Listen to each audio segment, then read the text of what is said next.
10 jours après la naissance de sa fille Abigail, Aurélie Ventor est revenue en détail sur son accouchement qui s'est mieux passé que le précédent. Dans un long message posté sur Instagram, la participante de Famille Nombreuse raconte tout. Ah, si l'accouchement était si facile.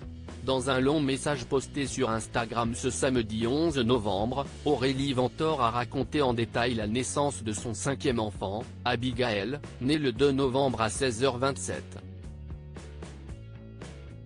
Tout a commencé le soir d'Halloween. J'ai une fissure de la poche des os dans la nuit du 31 octobre.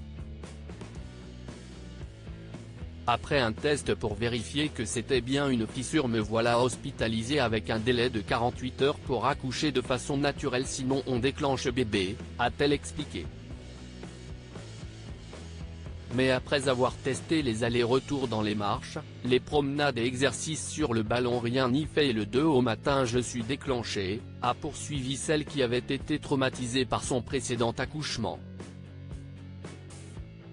Aurélie Ventor très bien entourée pour la naissance de son 5e enfant. Mon dernier accouchement avec Maxence s'étant très mal passé, accouchement rapide, seul avec Mathieu, sans péridurale et avec la sage-femme qui arrive juste pour récupérer in extremis, j'avoue que j'appréhendais énormément mon accouchement, a confié la participante de Famille Nombreuse à ses 56 000 abonnés.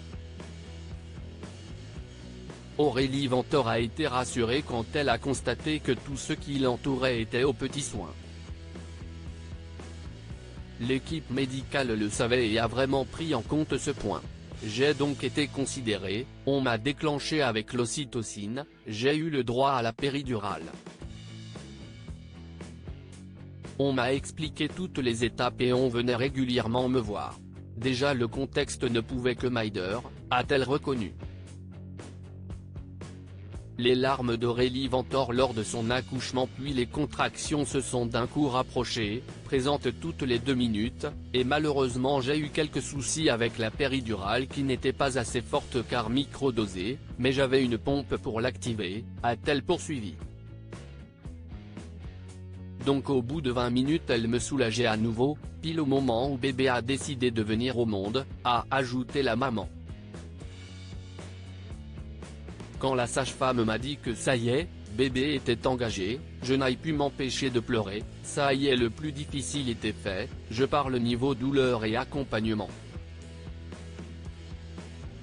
Et j'étais bien loin de mon accouchement précédent, s'est-elle réjouie.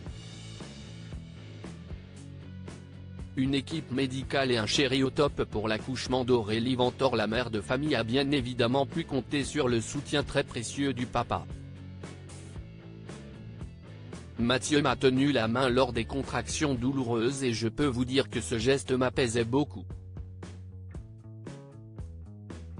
Sans doute parce que je la lui broyais, a ironisé sur Instagram Aurélie Ventor, soulagée que cela se soit tout de même mieux déroulé que par le passé.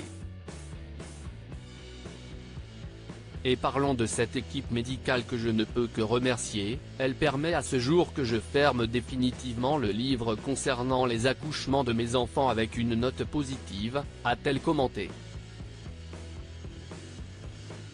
J'ai été accompagné, choyé et je ne pourrais transcrire par écrit ce ressenti mais sincèrement je n'aurais pu rêver mieux, a conclu celle qui a proposé à ses fans un réel, à découvrir ci-dessous, en guise de souvenir de ce moment si fort en émotion. Article écrit en collaboration avec 6 Médias.